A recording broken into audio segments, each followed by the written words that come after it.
Hi there, and welcome to this day in history for February 18th. February 18th is the 49th day of the year in the Gregorian calendar, with 316 days remaining until the end of the year, except for leap years when there's 317 days remaining to the end of the year. Today's word is aerosol.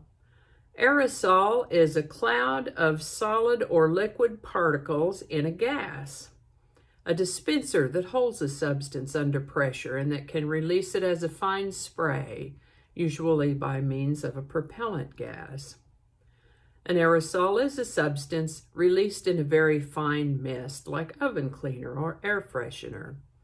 An aerosol contains tiny particles of liquid or solid suspended within a gas. Spray paint is an aerosol product, released at the press of a button and a hissing spray.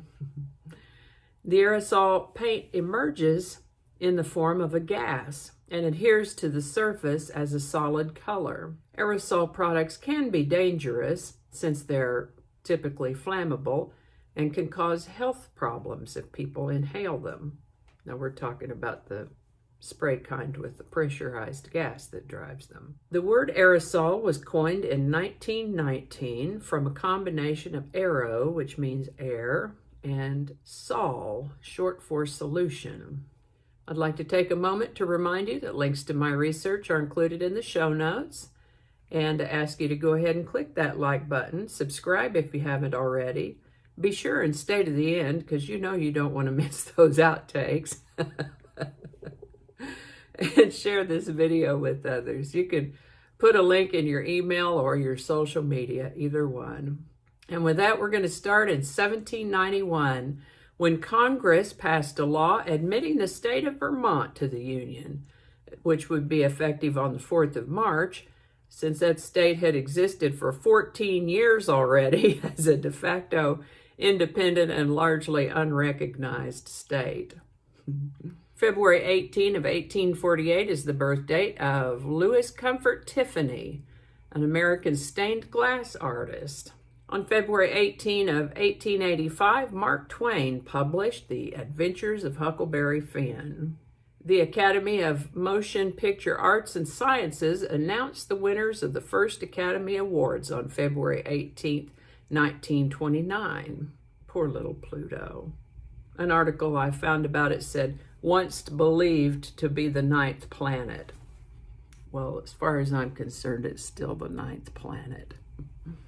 Anyway, Pluto was discovered on February 18, 1930 by astronomer Clyde W. Tombaugh.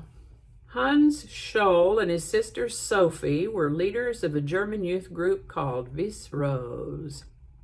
Now, I don't know that my German is all that good, so hopefully someone can correct me if I have pronounced it incorrectly. But it means White Rose. This was a group they formed called White Rose. It was a nonviolent intellectual resistance group that conducted an anonymous leaflet and graffiti campaign that called for active opposition to the Nazi regime. They were arrested by the Gestapo on February 18, 1943 for opposing the Nazi regime. This is the birthday of John Travolta, American actor and producer, who was born on February 18, 1954. And Vanna White, American model and game show hostess, who was born on February 18, 1957. I wonder if she appreciates having her age splattered all over the interwebs. Well, that's the price of fame, I suppose. On February 18, 1959, Ray Charles recorded What I Say at Atlantic Records. The story on this is that he was touring and he was contractually obligated to play a 4-hour show.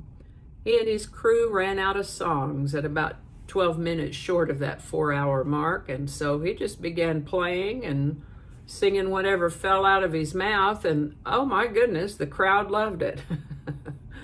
They loved it so much that he called up the recording company and said, we better record this. You know, I sing it when I'm out on tour and people are going crazy over it. So they did. They got in there and recorded it. I've placed a link in the show notes to a 1959 version of Ray Charles' What I Say.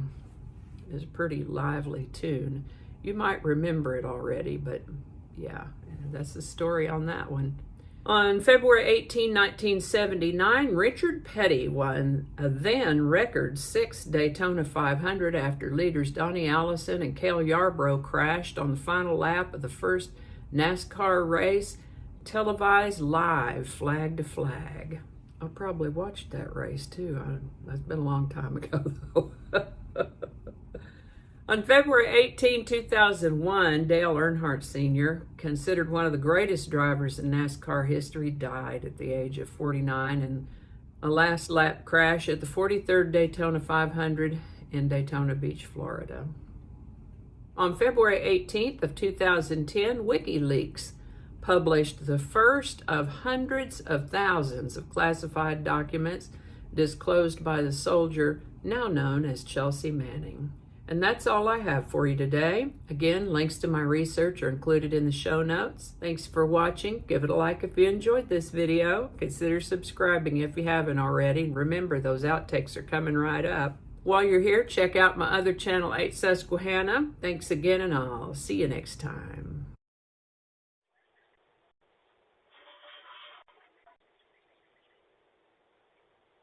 Remember, those outtakes are coming right up. I would like to take a moment to encourage you to like that share button.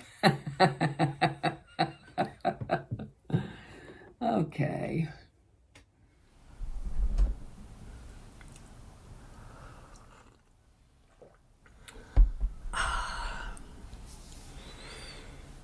Okay, come on now.